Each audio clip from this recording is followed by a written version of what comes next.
ಇವರಿಗೆ ಬರೀ 22 ವರ್ಷ. ಇಷ್ಟು ಸಣ್ಣ ವಯಸ್ಸಿನಲ್ಲಿ ಭಾರತಕ್ಕೆ ಹೆಮ್ಮೆ ಪಡುವಂತೆ ಮಾಡಿದ್ದಾರೆ. 2024ರ ಪ್ಯಾರಿಸ್ ಒಲಿಂಪಿಕ್ಸ್ನಲ್ಲಿ ಭಾರತದ ಎದುರಾಳಿಯಾದಂತಹ ಕೊರಿಯಾದ ಶೂಟರ್ಸ್ ಚಿನ್ನ ಬೆಳ್ಳಿ ತೆಗೆದುಕೊಂಡರೆ ಮನು ಭಾಕರ್ ಕಂಚಿನ ಪದಕವನ್ನು ಮುಗಿಲೇರಿಸಿ ಭಾರತಕ್ಕೆ ಹೆಮ್ಮೆ ತಂದಿದ್ದಾರೆ. ಇವರು ಕಂಚಿನ ಪದಕವನ್ನು ಗೆದ್ದಂತಹ ವಿಭಾಗ 10 ಮೀಟರ್ ಏರ್ ಪಿಸ್ತೂಲ್ ಸ್ಪರ್ಧೆಯ ಮಹಿಳೆಯರ ವಿಭಾಗ. ಅಲ್ಲದೆ ಮಿಶ್ರ ತಂಡ ಸ್ಪರ್ಧೆಯಲ್ಲೂ ಇವರು ಮತ್ತು ಸರಬ್ಜೋತ್ ಸಿಂಗ್ ದಕ್ಷಿಣ ಕೊರಿಯಾವನ್ನು ಸೋಲಿಸಿ ಮತ್ತೆ ಕಂಚನ್ನು ಗೆದ್ದಿದ್ದಾರೆ. ಹಾಗಾಗಿ ಒಟ್ಟು 2 ಕಂಚಿನ ಪದಕವನ್ನು ಮನು ಭಾಕರ್ ಅವರು ಈ ಒಲಿಂಪಿಕ್ಸ್ನಲ್ಲಿ ಗೆದ್ದಿದ್ದಾರೆ. ಅಲ್ಲದೆ ಒಂದೇ ಒಲಿಂಪಿಕ್ಸ್ ಕ್ರೀಡಾಕೂಟದಲ್ಲಿ ಒಬ್ಬರೇ 2 ಪದಕ ಗೆದ್ದ ಮೊದಲ ಅಥ್ಲೀಟ್ ಎಂಬ ದಾಖಲೆಯನ್ನು ಬರೆದಿದ್ದಾರೆ. ಆದರೆ ಅಂದು ಸಾಧಿಸಲಾರದ್ದನ್ನು ಈ ವರ್ಷದಲ್ಲಿ ನನಸು ಮಾಡಿದ್ದಾರೆ. ಹೀಗೆ 2024ರ ಒಲಿಂಪಿಕ್ಸ್ನಲ್ಲಿ ಭಾರತಕ್ಕೆ ಪದಕವನ್ನು ತಂದುಕೊಟ್ಟ ಮೊದಲ ಮಹಿಳೆಯಾಗಿ ಮಿಂಚಿದ್ದಾರೆ. ಭಾರತದ ಪದಕಗಳ ಗರಿಯನ್ನು ತಲುಪಿಸುವ ಆಸೆಗೆ ಮುನ್ನುಡಿ ಬರೆದಿದ್ದಾರೆ. ಅಲ್ಲದೆ ಒಲಿಂಪಿಕ್ಸ್ನಲ್ಲಿ ಭಾರತಕ್ಕೆ ಪದಕ ತಂದುಕೊಟ್ಟವರಲ್ಲಿ 5ನೇ ಮಹಿಳಾ ಶೂಟರ್ ಎನಿಸಿಕೊಂಡಿದ್ದಾರೆ. ಕಂಚಿನ ಪದಕವನ್ನು ಗೆದ್ದ ಮನು ಭಾಕರ್ ಅವರು ನಂತರ ತಮಗೆ ಬೆಂಬಲಿಸಿದ ಭಾರತೀಯರಿಗೆ, ಕ್ರೀಡಾ ಸಚಿವಾಲಯ, ಕೋಚ್ ಆದ ಜಸ್ವಾಲ್ ರಾಣಾ, ಹರಿಯಾಣ ಸರ್ಕಾರ ಮತ್ತು ಒಲಿಂಪಿಕ್ಸ್ ಗೋಲ್ಡ್ ಕ್ವೆಸ್ಟ್ ಎಲ್ಲರಿಗೂ ಧನ್ಯವಾದವನ್ನು ಸಲ್ಲಿಸಿದ್ದಾರೆ. ಮನು ಭಾಕರ್ ಅವರು ಹುಟ್ಟಿದ್ದು ಫೆಬ್ರವರಿ 18, 2002ರಲ್ಲಿ.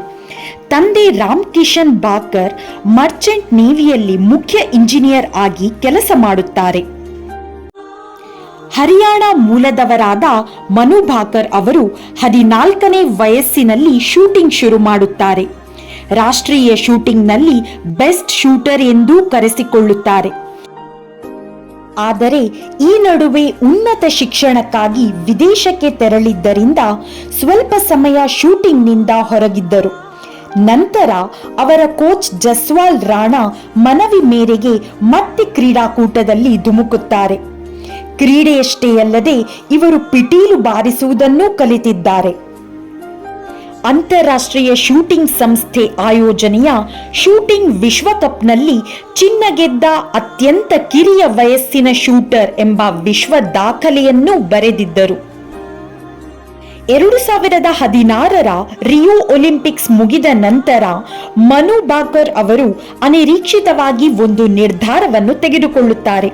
ಅದೇನೆಂದರೆ ಶೂಟಿಂಗ್ ಅನ್ನು ಕ್ರೀಡಾ ವೃತ್ತಿಯಾಗಿ ಆರಿಸಿಕೊಳ್ಳುವುದು. ತಮ್ಮ ನಿರ್ಧಾರವನ್ನು ತಂದೆಗೆ ತಿಳಿಸುತ್ತಾರೆ ಮತ್ತು ಶೂಟಿಂಗ್ ಪಿಸ್ತೂಲ್ ಅನ್ನು ತಂದೆಯ ಬಳಿ ಕೇಳುತ್ತಾರೆ. ಮಗಳ ನಿರ್ಧಾರವನ್ನು ಮನು ಅವರ ತಂದೆ ಸಂತೋಷದಿಂದ ಬೆಂಬಲಿಸುತ್ತಾರೆ ಹಾಗೂ ತಕ್ಷಣವೇ ಶೂಟಿಂಗ್ ಪಿಸ್ತೂಲು ಅನ್ನು ಖರೀದಿ ಮಾಡಿ ಕೊಡಿಸುತ್ತಾರೆ. ನಂತರ ಮನು ಭಾಕರ್ ಅವರು ಶೂಟಿಂಗ್ನಲ್ಲಿ ಅನೇಕ ಸಾಧನೆಗಳನ್ನು ಮಾಡುತ್ತಾರೆ.